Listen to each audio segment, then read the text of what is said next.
In section 3.5, we're going to look at transformations of functions, and there are a few main types of transformations. One is a shift of a graph of a function, or a translation. Another is a stretch or compression of a graph, which is called a dilation. And then the other is just a reflection of the graph across the x or the y axis. So if we're given a function like f of x equals the absolute value of x, and typically these are going to be one of our toolkit functions, we can move the graph upwards by adding some constant to this function. And so if I have a new function, I could call it g of x is equal to the absolute value of x plus 2. This would represent a vertical shift of the graph by 2, or by 2 spaces. A horizontal shift, on the other hand, is going to be located inside of the toolkit function.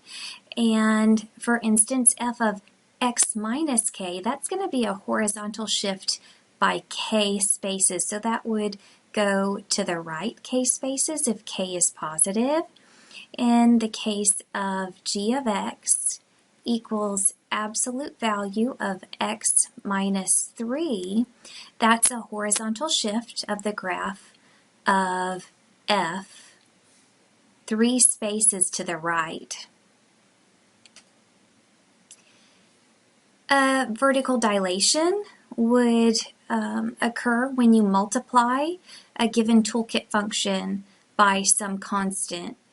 And if we want to take this function f of x and multiply it by a number like 2, g of x equals 2 times the absolute value of x would represent a vertical dilation by a factor of 2, or the graph is stretched vertically by 2.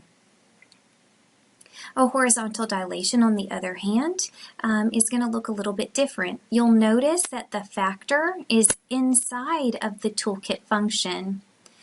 So f of 1 over kx is a horizontal dilation by a factor of k, the reciprocal. So if g of x is equal to the absolute value of 1/2 x, that's going to be a horizontal dilation by a factor of 2. Okay, and lastly, if we want to reflect the graph of a function across the x-axis, you can add a negative to the outside of the toolkit function.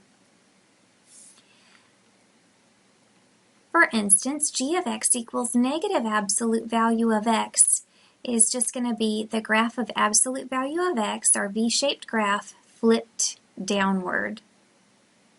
On the other hand, if we want to reflect it across the y-axis, the negative is located inside of the toolkit function, and so g of x is equal to absolute value of negative x, and that would be a reflection across the y-axis. However, the graph of the absolute value of x is symmetric with respect to the y-axis, so this graph of g of x is no different from the initial graph of f of x.